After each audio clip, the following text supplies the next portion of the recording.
Karibu. Katika mada leo tutaangalia hatua za kwanza baada ya kugundua ujauzito. Mwongozo wa mama mtarajiwa. Kugundua kuwa mjamzito ni hatua muhimu inayokuja na furaha, mshtuko au hata wasiwasi. Ni muhimu kuchukua hatua sahihi mapema kuhakikisha afya bora kwa mama na mtoto. Hapa kuna mwongozo wa hatua za kwanza unazopaswa kuchukua pindi unapogundua kuwa ni mjamzito.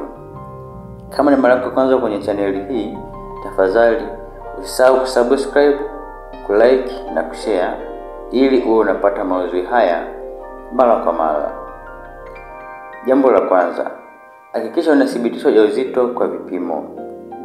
Baada ya kuhisi dalili kama kichefuchefu, uchovu na kuchelewa kwa hedhi, ni muhimu kuthibitisha ujauzito kwa njia sahihi, ambapo kuna kipimo cha mkojo, pregnancy test kit unaweza kufanya nyumbani kwa kutumia kipimo cha ujauzito kinachopatikana kwenye maduka ya madawa.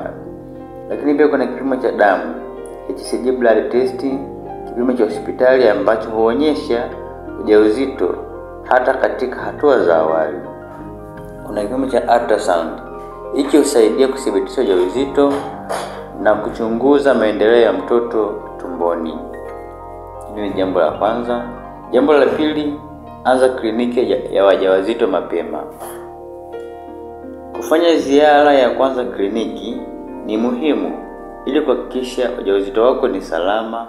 Utapimwa afya yako kwa ujumla, shinikizo la damu, uzito, vipimo vingine muhimu kama vile wingi wa damu, magonjwa ya kuambukizwa kama VVU, kaswende, magonjwa ya mkojo, urinary tract infection na wingi wa sukari mwilini.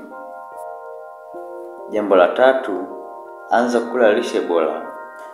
Afya ya mama inategemea chakula bora.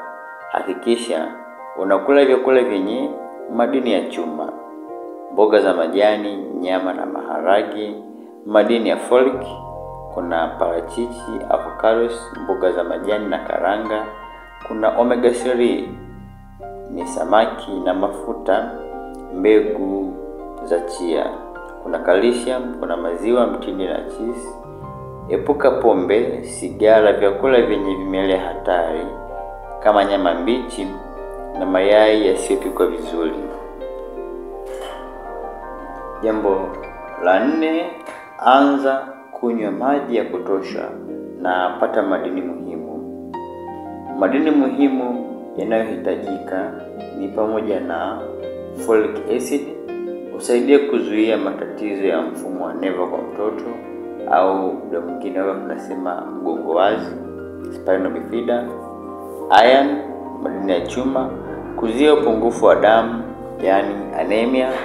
Kuna calcium kwa ajili ya kuponya mifupa ya mtoto na kuzuia matege. Vitamin D inasaidia katika ufunzwaji wa calcium.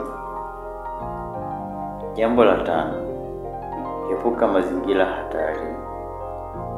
Epuka mazingira yenye kemikali hatari kama moshi wa sigara, dawa zisizoshauriwa na daktari. Pia epuka kufanya kazi nzito au kujiangusha. Jambo la 6, jifunze kuhusu hatua za ujauzito.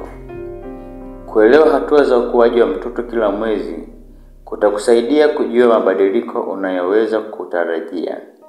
Soma vitabu vya afya ya ujauzito au fuatilia kliniki kwa ushauri wa kitaalamu. Sisi pia tuna kitabu cha ujauzito kinachoitwa Mwongozo Kamili wa Mama na Mtoto wakati wa Ujauzito. Kinapatikana kwa mawasiliano ambayo yanaonekana hapo, lakini pia ukienda kwenye description utakutana na namba zetu. Utatafuta, tutakuletea popote ulipo ndani ya Tanzania. Andaa mpango wa kifedha na kijamii. Ujauzito huja na gharama, hivyo ni muhimu kupanga bajeti kwa ajili ya huduma za afya, lishe bora, mavazi na mahitaji ya mtoto. Pia tafuta msaada wa mwenzi wako, familia na marafiki kwa safari hii. Jambo la 8, dhibiti msongo wa mawazo. Ujauzito unaweza kuleta hisia tofauti. Tafuta njia za kupunguza msongo wa mawazo kwa kufanya mazoezi mepesi na kutembea au yoga, kusikiliza muziki na kutulia, kuzungumza na mtaalamu wa afya na mshauri wa kisaikolojia.